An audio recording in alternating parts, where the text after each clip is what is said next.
Assalamualaikum guys, jumpa lagi sama aku Karina, bintang iklan Mugaru. Mungkin kalian banyak yang tanya, gimana sih cara jadi bintang iklan Mugaru? Sebenarnya gampang sih guys, cuman perlu banyak latihan. Dan ini guys, tempat latihan dan ruangan penyiksaan presenter Mugaru. Kenapa dibilangin ruang penyiksaan? Karena semua presenter Mugaru atau bintang-bintang iklan Mugaru disiksa dan tag berulang-ulang di sini. Supaya apa? Supaya bagus dan beda dari yang lain. Jadi begini guys, iklan yang bagus adalah iklan yang sulit untuk ditiru. Semua iklan Mugaru sangat-sangat sulit untuk ditiru. Gak percaya? Cobain aja. Ada beberapa orang yang pengen bikin iklan kayak Mugaru, tapi ya gitu guys, jadinya aneh dan lucu. Ya apa gitu? Ya gimana nggak lucu? Orang bintang iklannya aja asal ngambil. Kalau di Mugaru kan ada latihannya sendiri buat jadi bintang iklan. Dan ini guys, penampilan pertamaku untuk jadi bintang iklan. Gimana nih guys penampilan pertamaku? Oke kan? Kalau ada yang bilang jelek, ngiri namanya. Aku Karina, presenter Mugaru. Bye.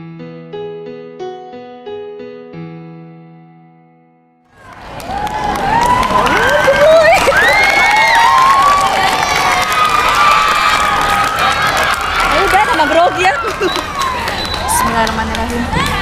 Oke. Assalamualaikum warahmatullahi wabarakatuh.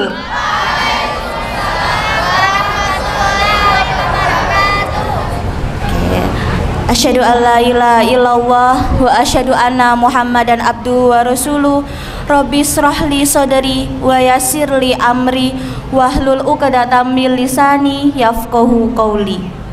Yang terhormat Bapak Kepala SMP Muhammadiyah Tigawaru, Bapak Agus Widianto MPD.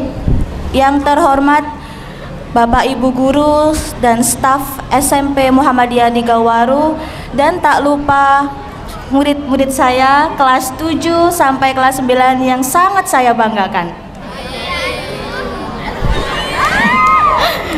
Oke, good morning student.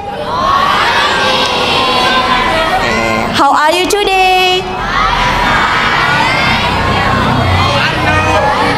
Alhamdulillah, I'm fine too, thank you. Oke, tak lupa.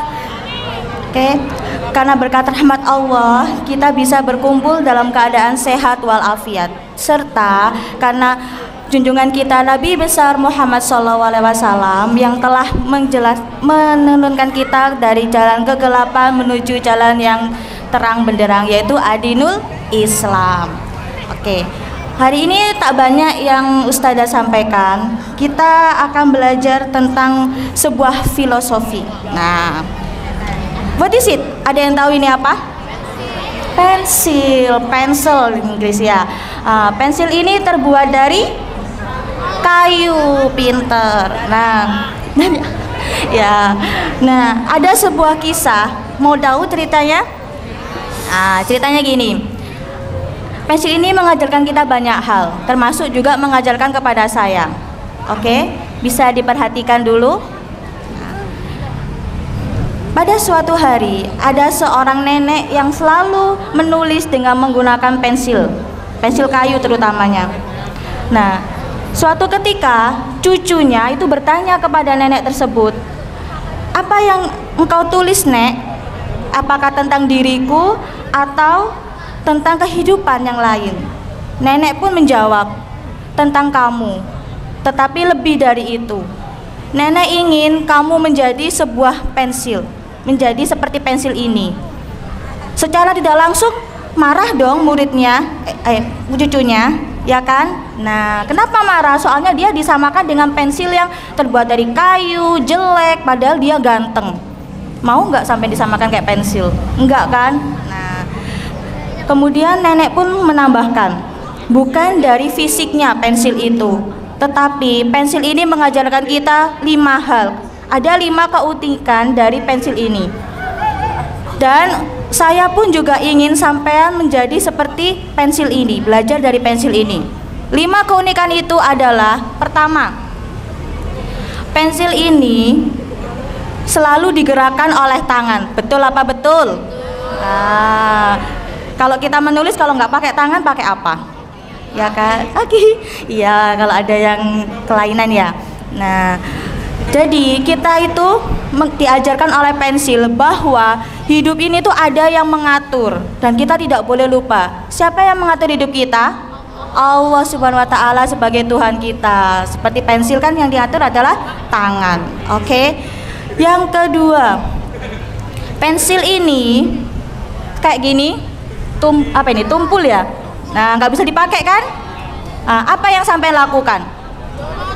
Nah, diorotin. Pernah nggak sampai berpikir gimana sakitnya pensil ini waktu mengalami proses pengorotan? Pernah nggak? Pernah. Apa yang dirasakan pensil ini? Sedikit demi sedikit kulitnya akan terkelupas. Satu, kedua, dia akan semakin kecil. Seperti sampai sekarang berjuang untuk masa depan. Sakit apa enggak berjuangnya? Sakit. Satu, banyak tugas dari guru. Kedua, banyak kegiatan di sekolah. Ketiga, barangkali ada yang private. Keempat, barangkali masalah dengan pacarnya. Oh, jangan dulu ya, kejar masa depan dulu. Oke. Nah, cobaan itu yang membuat sampean tuh kuat untuk menghadapi masa depan. Bener nggak? Nah, jangan beranggapan ini si A nggak punya masalah, enak sekali hidupnya. Enggak. Setiap orang itu punya masalah sendiri. Ada istilah yang mengatakan rumput tetangga lebih hijau, sedangkan rumput kita terasa gersang. Si dia masih cantik tapi diriku masih jelek. Enggak. Kita punya sebuah keistimewaan yang berbeda-beda dan cobaan juga beda-beda. Belum pasti kita bisa seperti yang dia lakukan dan belum pasti juga dia bisa seperti yang kita lakukan. Seperti itu. Jadi kita harus bersyukur dan semangat. Oke? Yang ketiga, pensil ini saat menulis pernah nggak sampai mengalami salah? Apa yang sampai lakukan ketika salah? Dihapus menggunakan penghapus. Nah, hidup seseorang itu tidak pernah lepas dari kesalahan. Pasti punya kesalahan dan masalah. Dan kesalahan itu sampean juga harus menghapusnya dengan kata maaf. Orang memaafkan itu belum pasti orang itu lemah. Bener nggak? Jangan beranggapan aku lo nggak salah, aku yang minta maaf duluan, enak saja. Enggak. Kalau menurut saya, orang yang bisa memaafkan atau orang yang meminta maaf duluan itu dia adalah pemenang. Soalnya dia bisa introspeksi diri dan bisa mengendalikan dirinya. Nah, itu juga yang harus sampean terapkan dalam hidup sampean. Nah, sampean itu pemenang semuanya, nggak ada yang kalah. Yang keempat, saat sampean meraut, sampai apa biasanya kalau bisa ditulis sampai keluar arangnya, bener nggak? Yang hitam-hitam itu loh. Ya, di dalamnya itu seperti sampean. Di dalam diri sampean itu ada sebuah kemampuan, bakat, terus keinginan, terus apa lagi? Pikiran, ya kan? Hati nurani. Nah, itu semua harus balance, harus berjalan seimbang dan juga harus sampean manfaatkan sebaik-baiknya. Jangan beranggapan, oh si mas ini pinter matematika, aku nggak pinter matematika, berarti aku bodoh dong. Enggak. Kita punya kemampuan dan kepintaran masing-masing. Dia belum pasti bisa olahraga seperti saya, seperti itu. Jadi harus bisa mengembangkan kemampuan diri kita. Tapi satu hal yang jangan sampai terlewatkan. Halo kelas 9. Hai. Oke, satu hal yang jangan terlupakan, jangan membenci sebuah pelajaran. Itu yang selalu saya ingat-ingat dari guru saya dulu waktu sekolah. Sampean nggak suka matematika, barangkali nggak suka gurunya, barangkali nggak suka karena sulit. Tapi jangan seperti itu. Dimanapun sampean hidup akan bertemu dengan matematika. Pernah nggak sampean berpikir hidup itu tidak ketemu matematika? Orang mau mati ngukur kuburan pakai matematika enggak? Nah, jadi semua itu ada matematikanya. Senangi semua pelajaran, ikuti semua alurnya dengan baik, berkembanglah di sana. Jangan ada kata aku nggak suka ini, aku kabur. Nggak boleh seperti itu.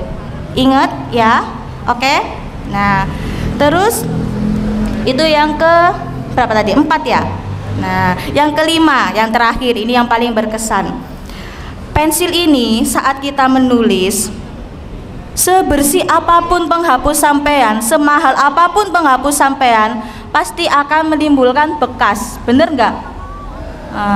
Bukan hanya cinta yang membekas, tetapi tulisan pun juga membekas. Betul apa betul? Jadi kita itu dalam melakukan sebuah sesuatu itu pasti ada bekasnya, ada kayak sisa-sisa perbuatan baiknya, atau mungkin ada kenangan yang kita lakukan bersama orang itu. Misalnya sampean yang kelas 7 punya kenangan dengan guru SD, ya kan? Yang kelas 8 punya kenangan pada kelas 7 dulu. Misalnya sampai diacak kelasnya punya kenangan dulu. Aku dulu pernah dimarahin mungkin sama bu ini, atau mungkin pernah dikasih sesuatu walaupun harganya murah, tapi itu berkesan buat aku. Punya nggak kenangan gitu? Atau kenangannya hanya dengan pacar saja? Enggak kan? Kenangan itu juga dalam hal yang positif juga dalam kehidupan, di sekolah juga. Oke? Nah, kalau pacaran itu nanti aja kalau udah gede, kalau udah dewasa ya. Sekarang masih belajar dulu, kejarlah setinggi-tingginya keinginan sampean dan cita-cita sampean. Banggakan guru sampean, banggakan kedua orang tua sampean dan diri sampean sendiri. Jangan sia-siakan masa depan sampean untuk melakukan kegiatan yang tidak berguna. Oke? Janji?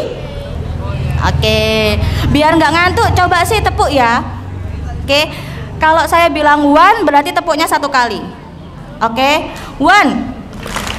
Kayaknya masih ngantuk deh yang sebelah sana. Oke. 1, 2, 3, go. One. One. Two. One. One. Sekarang tepuknya ada yang berbeda. Kalau one berarti tepuk 1 kali, kemudian dia bilang yes. Kalau one 1 kali tepuknya yes. Kalau two berarti tepuknya 2 kali who. Bisa? Three, kalau yang ketiga tepuk 3 kali. Coba ya. Coba. 1, 1, 2. Yes. Yes. Ayo. 1, 1, 2. 1 berarti tepuk 1, kemudian yes. Lagi 1 lagi, tepuk yes. 2 kali. Kemudian who. Bisa? Ayo coba pemanasan. 1, 1, 2. Yes. Who. Bisa? Ayo lagi. Yang nggak fokus tak suruh maju ke depan. Ayo biar nggak ngantuk. Oke. 1, 1, 2. Oke. 2, 2, 1. Oke. 1, 2, 3.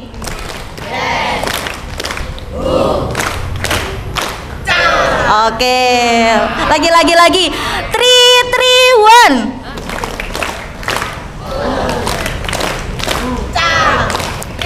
1. Masih ngantuk ternyata. Oke, the last ya. 2, 2, 3.